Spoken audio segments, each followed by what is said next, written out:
Welcome to CFO 4.0, the future of finance. The CFO role is changing rapidly, moving from cost controller to strategic visionary. And with every change comes opportunity. We are here to help you take advantage of this transition, to win at work, drive your career forwards, and lead with confidence.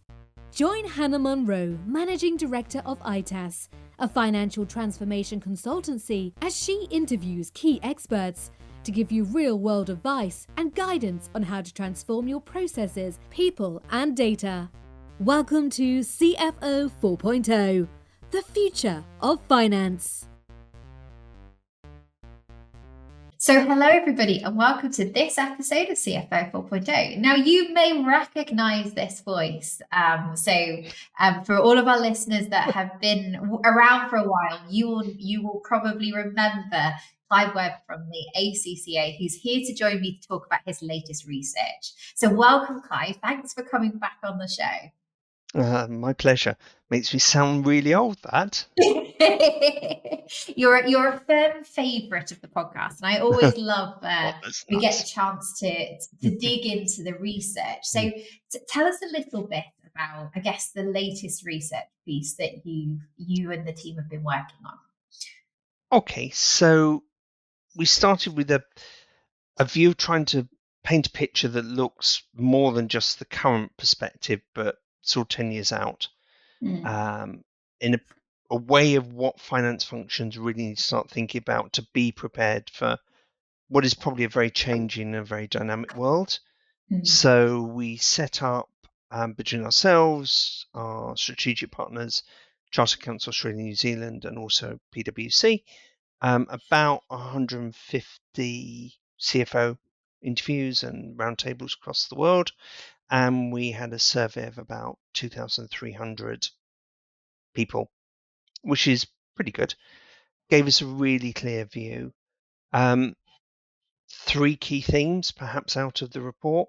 We need to be thinking, firstly, about not just short-term profitability, but long-term value creation and how we balance that more and more. And behind that has to sit the role of trusted data in a society where trust is, let's say, getting in short supply. So the role of the finance professional very much being the guardian of trusted data across the organization, but from that, the analytics, the predictive analytics, and what we call preemptive. So foreseeing problems and opportunities before they actually occur, and the role of finance very much in that whole forecasting space, building in financial and non-financial objectives into that, and increasingly being what we call autonomous. So the data flow is actually working almost seamlessly, and there are a number of things we highlight in the report which will be trends we think will make that happen. And then finally, rather obviously, we've got to upskill ourselves, because this is moving quite a bit of the finance function forward into areas like sustainability, data governance, data management, and where we sit at the moment, the survey results sort of indicate we're not really thinking about roles in those areas. Sort of across our survey results, about 60% most respondents, when we put up some new job roles such as a sustainability controller or a sustainability business partner or a data analyst or an AI algorithm manager.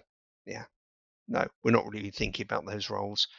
We're perhaps going down a very narrow path of not seeing the opportunity that we need to sort of grasp. So 3 headlines. And let's just, I think one of the questions is always important when we hear these shifts that we're sort of seeing is almost the why that sits behind it. So what's actually driving this change, and why does it matter? Why should we be thinking about it? Okay, so we started the report by painting 2 pictures, if you like. The first was how we saw the world in 2030 and the realities of a number of very macro trends. Geopolitical challenges, we're all very much aware of those. Economic challenges, that governments not having the funding that they originally have had. We have a very aging society and a very aging population. There's one stat I saw somebody put up last week, which was 80% of the workforce in 2030 is already in the workforce today, which is a salutary thought about how much as a population we're actually getting older. So we've got a whole series of very challenging economic trends. And then you boil that down into what we've done as a series of drivers of change across the finance function. And you start with that geopolitical and the purpose of the function itself. So that broader view of reporting and how that relates into a circular economy, because the reality, if you look at the stats from the circular economy, we've extracted more resources out of this planet between 2016 and 2023 than we did in the whole of the previous century. So we're mining more. So we're not inputting back in. If we don't input back in the right way, we won't have resources in the planet if we're not careful. So those are my macros, and then my transformationals, the bits that actually impact the function: aging population, technology, data, increased requirements, speed of change. Nobody you talk to says we're not going to have a slower rate of change. No CFO you talk to doesn't expect the regulatory reporting regimes to expand. And I mean, not just beyond sustainability, but as governments start to increasingly become concerned of things like the human-machine balance, well, the first thing we do is report organizational performance on that, don't we? How many jobs have we replaced? What is the impact of this? And that conversation, that comes back to the finance function, putting more into their annual reports and annual statements, and therefore you've got to monitor it within the KPIs and the metrics of the function itself. So you're building up this massive different world that we've got to prepare ourselves for, but it's actually a positive story. It's putting finance professionals really at the heart of decision making in the organization, really at the heart of driving future success. We just need to make sure that we're on that path, I suppose. And you talked about the need to focus on long-term value as well as short-term profitability. So I guess, as somebody standing outwards looking in, why has that changed? What are sorts of things that are driving that shift? And why is it different to, I guess, the environment that we sit in at the moment? Okay, so I think the first thing, we tend to be quite short-term in the way we've looked at things. I think it's probably a bit of the function of the crises we've had in the past few years, even back to 2005. And we very much focus on short-term profitability, and even the conversation with a lot of CFOs in the UK now is about what happened in the past couple of weeks around tax changes and all those implications. But if we don't build a sustainable future of the business model, and that embraces that circularity I talked about, it embraces the talent and the societal changes that we probably need and build into a net zero type world, then we're not going to be able to create that investment for the future. And I think what is challenging us more is if we don't transform to be that longer term, then we're not going to make the right calls on investment appraisals. We're not going to make the right calls on future strategy. We're not going to make the right calls on investments in technology without that view in mind of, is this business model sustainable? And we use a stat from PwC's annual CEO survey in the report, which is something like 45% of the CFOs they sampled say that their business models are not fit for purpose in 10 years' time. So they're basically saying their organisations won't survive in their current path. So that means we have to invest for the future. So I think that's why the concept of value, and value being that combination of economic, environmental, social sustainability, plus looking at holistically what you give back to customers, suppliers, communities, regulators, financial institutions. If we don't start thinking about that, then those business models become increasingly challenged. Yeah, and I think it's an interesting piece, isn't it? Especially for the more strategic aspect of finance. If we're saying that business models need to adapt, then the C-suite needs to have the skill set to be able to do that and to work alongside that CEO to drive that change, I guess.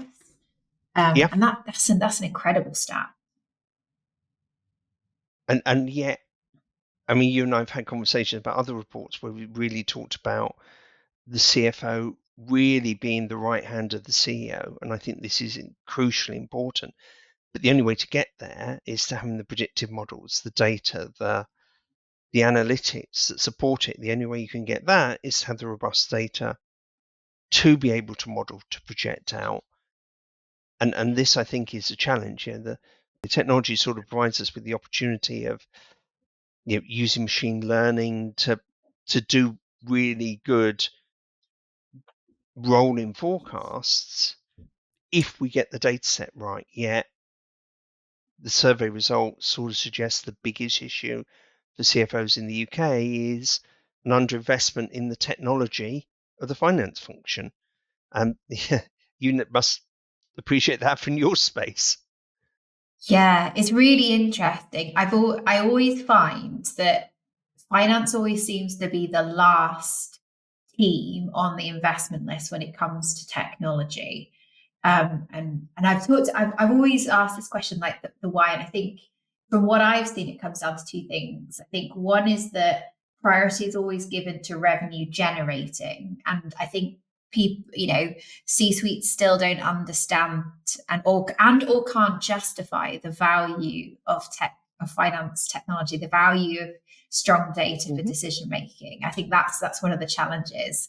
And second, I also think there's an inbuilt reluctance in finance to spend money and to be seen as spending money for their team, because they almost hold themselves to a higher standard when it comes to investment than they do the rest of the organization, because they feel like they have to uphold that.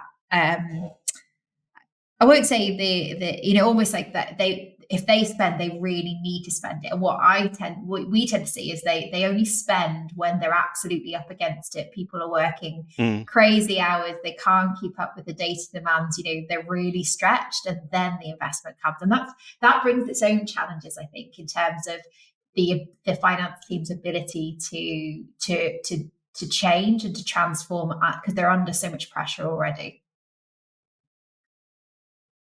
But if we don't create that trusted data, that framework to be able to do it, then the organization itself, it's not the finance function at peril, is it? It's the organization at peril. And we've got to see data connected across the organization. One of the interviews I did with a CFO in the southwest of the UK was saying, well, I'm moving people away from pure APAR roles into organizational data governance roles as part of finance, but really involving them in cleaning the data on an ongoing basis, getting robust data set up. And the advantage of that, and we talk a lot about the transition of roles, the advantage of that is they really understand the business. So they've got a better career path than the path that perhaps they would have seen before. So it's finance broadening that out and then having the systems that actually integrate in the proper way to be able to do all the things it probably needs to do, i.e. be preemptive, be autonomous. It is a big call, you're right. And it is a question of why invest in finance, but it's actually investing in the organisation. I think that's it. And I literally wrote a post this morning on the value. And I think when people understand the value of finance stepping away from transactional processing and into, like you say, data custodian, strategic finance, business model support, all of those great things that finance does, I think you see a different perspective on I guess that investment piece. And I do think though that the last few years have really shown the importance of data and strong, I call it strong analytics. So for me, that means robust, as in accurate, but also fast and flexible as well. So that's what I mean by strong. And I think sometimes everyone knows something to be true. Sometimes it's almost in some ways harder to prove its value. And that's, I think, one of the challenges that a lot of the businesses we speak to is how do they justify the fact that everyone knows they need better reporting, but how do they put a monetary value on that as well, which I think is a challenge. It's the same, I guess, with the long-term value investment, is that that it's the right thing to do and that in a few years it's going to support the business and it's what the business needs. But getting a number and putting, the numbers on the table now can sometimes be challenging. But you're trying to do that in a world, I couldn't agree more with everything you just said, but you're trying to do that in a world where the pace of threat and change is accelerating. Yeah. So looking to the past, it gives us some indication, and all we have is data from the past. The question is, can we predict the future ever better? And that's really, I think, where the value of finance has to come in, is how do we turn what we've traditionally done into that strategic view of the future. But you've also got other trends in the technology space, like e-invoicing, and that's becoming really big in East Africa. If you're not doing e-invoicing somewhere like Kenya and you're not registered with the government, you haven't got an economic future, basically. And you've got VIDA, which is the same thing happening in the European Union, starting to be talked about. We won't have that APAR role. It will be seamless electronic transmission of data. And if we're not gearing ourselves up for that and the consequences of it, then again, can the finance systems cope? But you need that ability in order to deal with the tax authorities, in order to continue to trade. If your systems are antiquated, that's going to represent even more of a challenge. Yeah, and it comes down to risk, isn't it? I think the piece is that, if you don't address that underlying technology piece, then you put yourself at risk of not being able to adapt to the future changes. And weirdly enough, I did a whole session on this with one of the guys that heads it up from Avlara, and that was fascinating, like how fast that is spreading through the world. And some of the developed countries being, the underdeveloped countries being way more ahead of the developed, and what that will do then for their internal economies, because the amount of red tape it potentially reduces, the tax avoidance it reduces. That's fascinating, absolutely fascinating. And it moves it into a far more real-time system of tax, particularly sales tax. Yeah, and Europe is the directives are there. We're starting down the path of implementation. France, I think, is quite a way down the path. And there are conversations I know happening in the UK about the similar types of notions. So we've got to think about how we trade electronically, but that structurally changes a lot of those core finance team roles, because transactions are captured in different ways. So that really is moving us into real time. So if you think about the conversations over the last sort of 5-10 years, it's been about, we need to get to real-time data. And actually what we're saying now is that we are at real-time data. And if you haven't got it, you're behind the curve. What we now need to look at is that forward-looking predictive analytics piece. So what does that journey look like? How do we start to get there, and what are the skills that we and technology that we need to support that? Okay, so I think I'll put the skill set into 3 bits, and technology, I think, builds on the skill set. As you know, when I talk about transformation, I always link people, technology, data, processes, and they all fit together. One doesn't sort of fit in isolation. And over the years, I've seen too many technology implementations looking for a business solution to try and fit, and that doesn't work either. What do we need? We need to focus, exactly as you just said, on that data,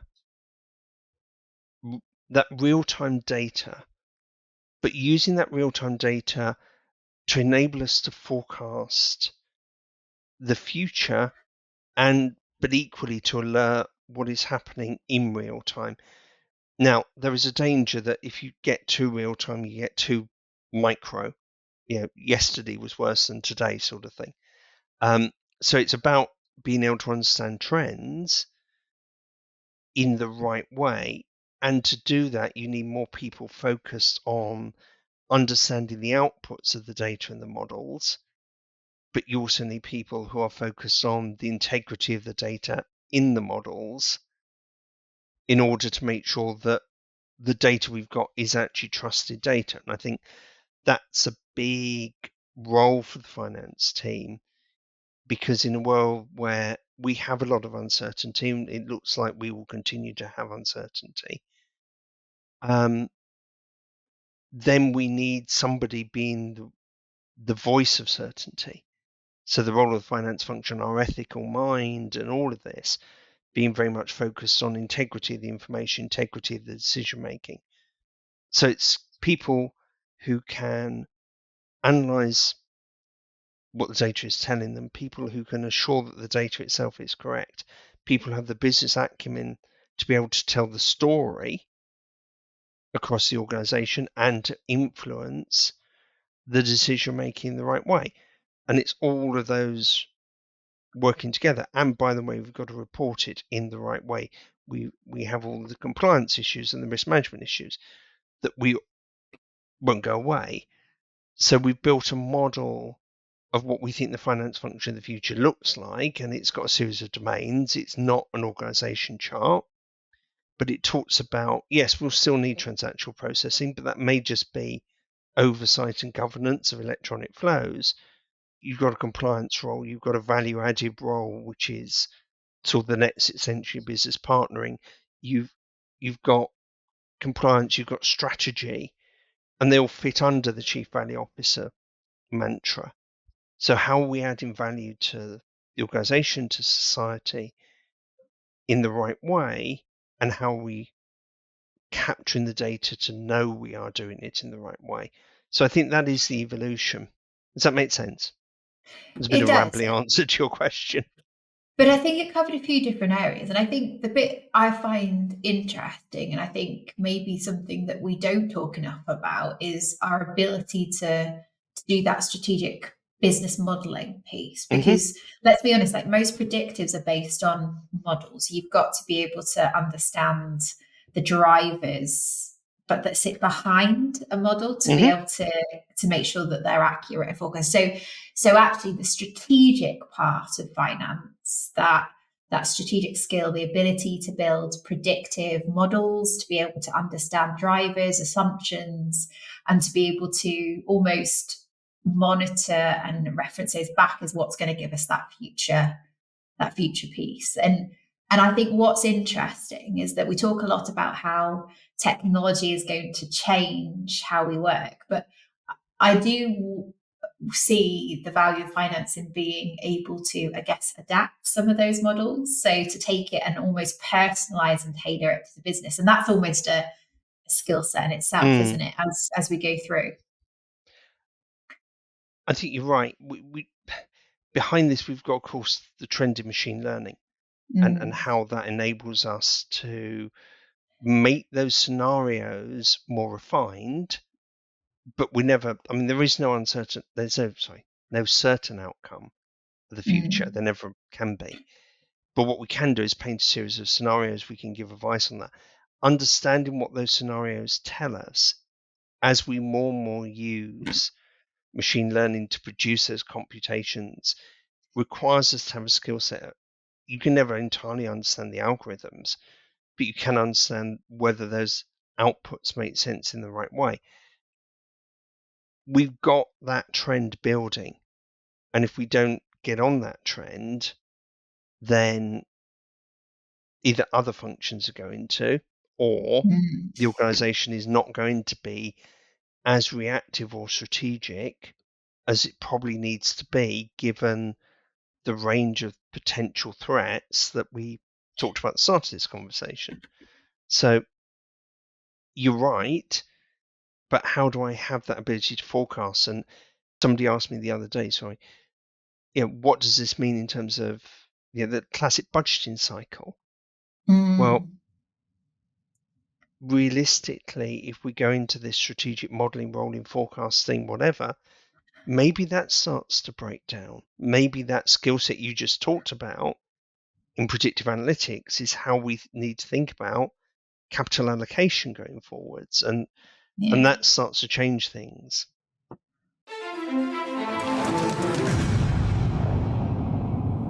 Now, for the £1 million question.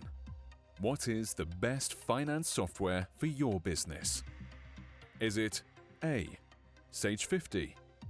Is it B, Sage 200 Standard? C, Sage 200 Professional? Or D, Sage Intact? An impossible question to answer without a lifeline. But we have the perfect lifeline for you. Our free quiz, Which Sage product is right for you?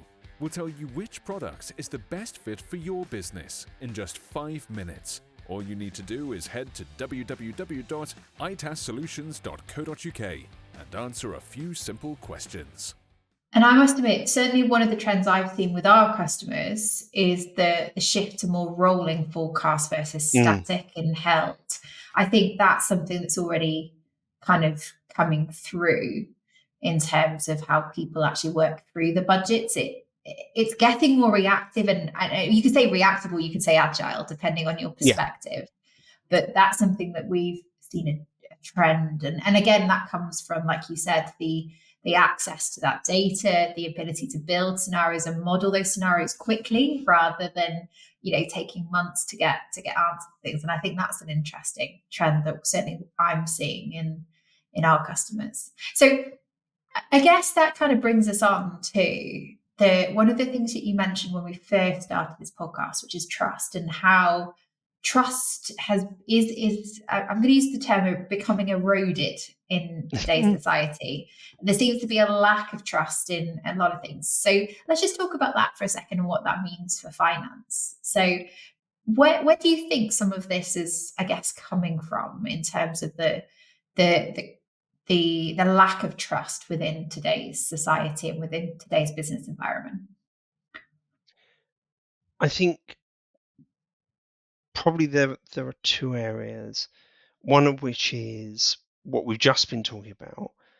Are these forecasts really robust? Are they sound? Do we really understand enough of those forecasts to make sense?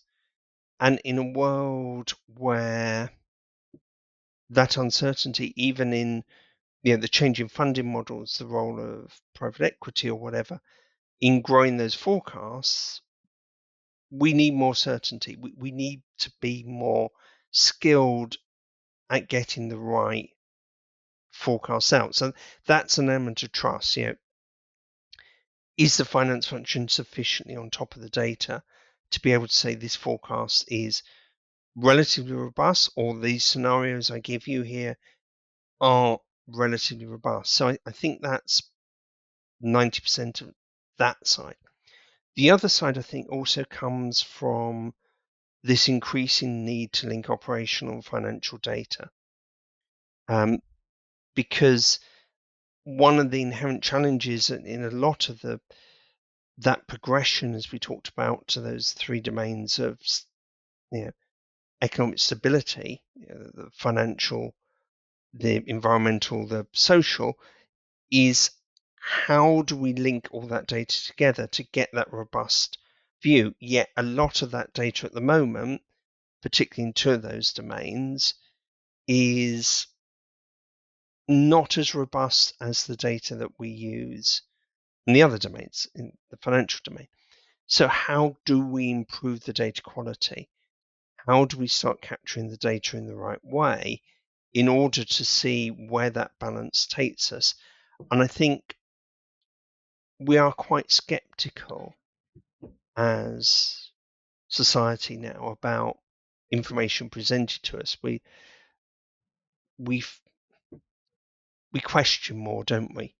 Mm-hmm. The truth. And I think how we can stand up as a group in the finance function to say, yes, we have done everything we can do to make sure this is the right version of the truth, becomes inherently the domain of the function, if that makes sense. So I think trust is those scores, but it's also those audiences again. Are we really as an organization doing the right things for our communities? Are we really to be trusted that we have the long-term benefit to the community set out in our strategic plan? What data sits behind that to give people trust? That data-driven world is about how we tell that story. How can we back that story up in a way that is robust? And I think that's an interesting, I guess, perspective, because as you said, finance data is generally considered highly trustworthy. I think as much because of all the processes we have to go through in terms of audit, VAT, all the checks and balances that sit within finance. So what role, I guess, do you feel like finance needs to play in data from the more operational areas of the business? Is how involved and how in control do you feel like finance needs to be of when it's mixing the two, when it's bringing operational data into finance? Who owns that, and it should that be the realm of finance? I think there's an interesting conversation to be had, and the phrase that goes to the back of my mind with this a couple of times, we've had 100 years to get the financial data stable. We probably have 100 days to get the operational data stable, and that's not necessarily entirely true, but what we have to do, I think, is two things. That division between financial and operational data is increasingly blurred. You look for it technology point of view, all the financial data is costed operational data effectively.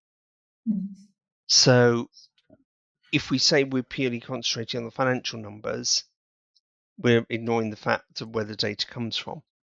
So I think we have to get broader about how we express data governance over data across the organization. And there's always that debate about where data science stops and data governance begins and finance begins. But in any agile organization, that should be a collaboration, not a series of domains. So I think we have to get smarter about any data that gets reported either internally or externally and what the provenance of that data is, and really look to the processes and flows that support that. And I think we've got to think about internal control more holistically across the organization, not just from that finance lens. I think there's, again, two reasons for that. One, we've got to report it. It's got to be, in a lot of cases, subject to some form of assurance going forwards. But also, it is that link between operational and financial data that in systems terms isn't as isolated as it was 20 years ago or 10 years ago. So I think that role of data governance, of data integrity, at an organisation level increasingly has to sit either alongside the finance team or within the finance team. That's going to depend on the size of the organisation. But we can't sort of sit on and say somebody else's problem. Yeah, and it is interesting, isn't it? When you think about some of the growth metrics that you have as a business, a lot of it is related to sales or marketing data. And just even think about customer acquisition cost as an example. If you don't understand that data and you don't trust the source of that data in terms of customers converted one slash, the cost of acquisition, then yeah, how can that The balance? wonderful concept of cost to serve, particularly for customer, do we really have the data to actually understand what it is that is a true cost to serve a customer? And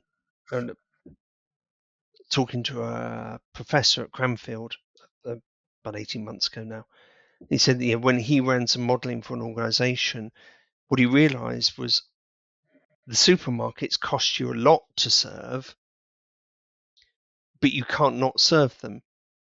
But actually, the mantra had been they were the most profitable arms of that particular business. The answer is they're not.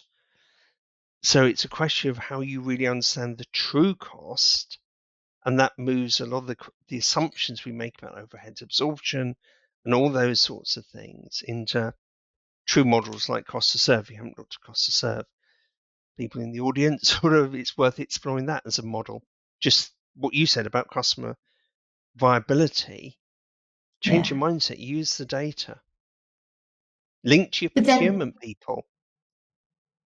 but doesn't this go back to the strategic part of finance? Because that's not Correct. transactional processing, right? So No.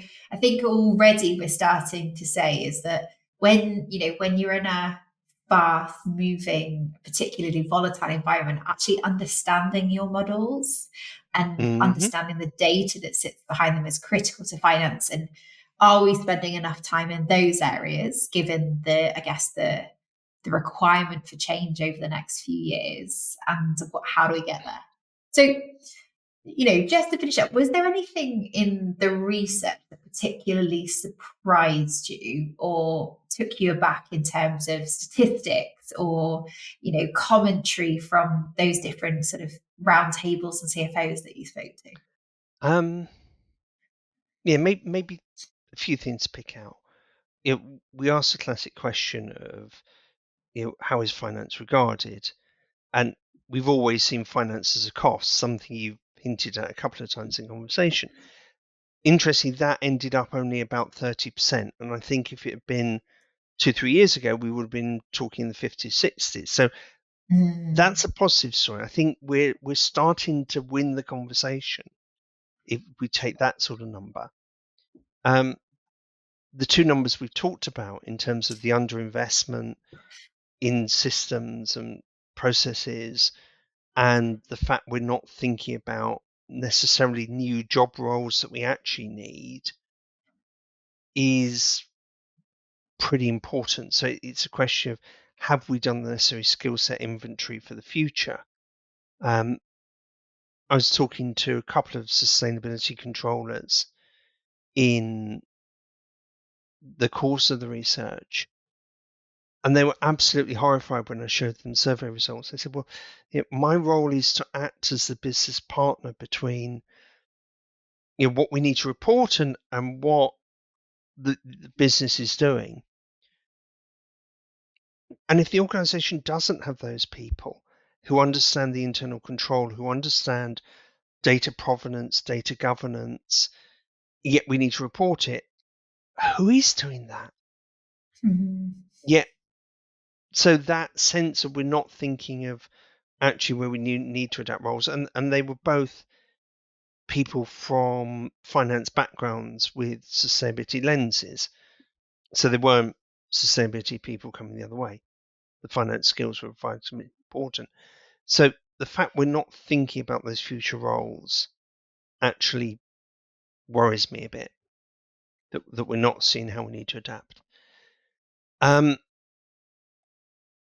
When you look at the the data that we ask people about, where do you think AI and machine learning will get invested in, the natural answer coming out of modeling and predictive analytics, absolutely right. So we sort of are starting to build the use cases, but in other bits of research, we're not yet thinking about actually how we make those use cases work. We're still dipping our toes in the water sort of thing.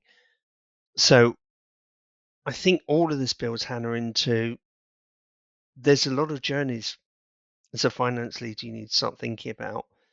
And it does come down to investing the long-term value of the organization against the short-term profitability. And we know short-term profitability is a big problem. So it's not an easy journey. No, and I think maybe just to finish, because I think one of the first things when I was reading the report is almost that if we don't change the statement around relevance, so if we don't step up to the plate and do these things, someone else within the organization will, and then finance loses its seat at the table. And that I think is probably more prominent, I think, now when the role that we need to play isn't as clearly set aside for finance in terms of its definition. It's very much it's using the skills we have in finance, but almost stepping across a little bit and with a broader view of the organization. And I think that for me was really interesting, because I think there is actually a risk for finance as a whole as to how it will be seen moving forwards if we're not careful. And we've used the phrase, the right hand of the CEO, and I think you're entirely right. But what you said a couple of times in this conversation is to get to the right hand of the CEO, you need the finance function working in that way to actually help the business move forwards. And the only way it's going to be sustainable in the future is to actually have all the things working behind it to give the CFO that insight and that strategic ability, which is what everybody says the CEO wants. And and one of the things I did find encouraging, though, I think you shared a stat in the report about the number of CEOs and CFOs that were actively either looking to invest in transformation projects or had completed one in the last, I think 6 months was the time bound. And that was actually for me quite heartening, that there is a recognition that we do need to invest in the skills and the capabilities, the processes, the technology that sits around finance, and that things are starting to move, which is exciting. But transformation is, as you and I talked about before, is an ongoing, continuous journey now. Yeah. You're not going to get to a point where you have stopped transforming, because those big macro factors aren't going to let you. Yeah. And I genuinely feel like that one of the big gaps that we have in finance is that transformation skill set and mindset, the change management, all of that. And that, again, I'm getting off my soapbox now, but I do feel, as well as, if you, and I guess the piece is, as finance people, we're asking a lot, aren't we? If you just think about the list of skills that we've talked about in today's session, that we're asking finance to be, how do we within finance find the balance of managing the skills and the asks of finance from the wider organization, but with the changing nature of what's being asked. So great to get your final thoughts on that before we wrap up. I think, and one thought going through my mind, it's another piece of research that we need starting to think about, is what does this mean in terms of the career paths of how we help people progress? And a lot of the CFOs we talked to in this study were very much, okay, there is a gap between where we need people to be and where they enter the workplace, and how do we bridge that skill gap in the right way? And a lot of it comes down to business acumen, and that's why I really like the story I used earlier on of the CFO giving their people data governance roles and go solve the problems in the business, because it is that business acumen that's the hardest thing to teach. Yet everything we've talked about in terms of data, in terms of strategy, in terms of balancing those three dimensions, it requires business understanding. And so we've got to find new ways to start teaching that and support people. But I think this is an opportunity story.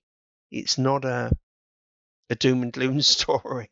And I think it is. if people listen to this and feel we're being gloomy, I don't think hopefully we haven't been, but it is a story of opportunity. There are so many things we can do. And it is, and because I agree with you, Clive. I think so many people look at technology that's coming in. I think about the AI and machine learning as a risk to jobs, and I think it is a risk to the current wave of jobs, but I don't think it's risk to the employment rate. Is my general perspective. Yeah. For me, what it does is it changes, and I guess the shout out to everybody is just think about, if we can automate the mundane and the boring and the unexciting and build those models to support that, what does that mean for the skill sets that you're going to need? And when you think of it like that, actually, it becomes finance becomes a really exciting space to work. And certainly that's how I look at the journey for the next 5 years. And hopefully if we get the real time right, it's a less pressured system than we've got, because we can be assured of where we are as we go. Yes, there are always month-end adjustments you will need to make, but even a lot of those can be at least productionized. So we can think about how we create some of the, or destroy some of the negatives of the way people think about finance into that more illuminating strategic role. Imagine being able to take a holiday at month end, for the CFO. So it could happen. It could happen. It should happen. Now, Well, year end, that might be a different question, but month end. Yeah, month end is definitely an option. And a lot of the conversations that I have, certainly with the product teams of the technology that we work with, is all about how do we eliminate the concept of a close? How do we move to that constant month end? Or it's not even month end, is it? It's constant corrected and adjusted. But if you've got those trends like e-invoicing and seamless data transmission up and down the value chain, that changes the way we, what was month end? Month end was a point at which we tried to get all the data correct because we had disparate systems and we reconciled A to B. Well, we shouldn't be in that world, because that's not the way the databases that all this technology sits on actually works. Absolutely. And I'm hoping that our listeners are sitting here going, actually, now they've talked around this topic so much, I need to actually read the report. So for all of our listeners, right, if they want to understand, and there are lots of great statistics and insights in this report, and I would have loved to pull out more of them, but we only have less than an hour to do all of that hard work that you, the team, have into the episode. So if people want to learn and read the report, where can they find it? Where should they go? Okay, so the main report is on accaglobal.com/insights. If you go to there, you'll find a report called Finance Evolution. There are two ways you can access the report. There is a traditional PDF, if you want to read the full thing, or if you look at a button called Explore the Report on the page, you get into a microsite where there are videos and audio files and people talking and explaining and dynamic charts and whatever. So however you want to do it, you can go and explore, either visually or the written word. And for all of those that perhaps don't fancy typing that into the web link, don't you worry. We will have all of the links to this in the show notes. So thank you, Clive, again for coming on and sharing the research. As always, it was an absolute pleasure speaking to you. And is there any exciting research that you've got coming up that you want to give us a sneaky hint about? Well, we are going to look at this whole issue of internal control over sustainable data and how we create frameworks for that. And a lot of CFOs are scratching their heads about achieving that. So we're doing that, and that'll be practical. The other couple of bits I can't really talk about yet. So watch this space. Absolutely. So some exciting stuff coming up. So thank you to our listeners. Thank you again to Clive. It was great to have you back on. And of course, if you have follow-up questions or things that you want to learn, then please reach out to me directly. And I'd love to get Clive back on to dig into some of that detail. So thanks again, Clive. Thank you to listeners. My pleasure. And we'll see you next Hannah. time. Yeah, take care. One of the hardest things, I think, is actually putting into words what it means to work with myself and the team here at ITAS. Because not only are we a financial transformation consultancy, but we do it using Sage technology. So rather than me tell you how awesome we are, let me introduce one of our customers. Working with ITAS has dramatically made our lives simpler because there's just such a knowledgeable team there to help us. Before we felt the consultants we were working with at another company, it was always a challenge to get information out of them, for them to understand the problem, and it just didn't feel like they were on our team. Working with ITAS, it's almost, we feel like you are all employed with us to work with us to do it. It's an absolutely fantastic relationship, and it's just made it such a smoother process and an absolute fun process working in Sage Intact and coming on our calls. I look forward to it now.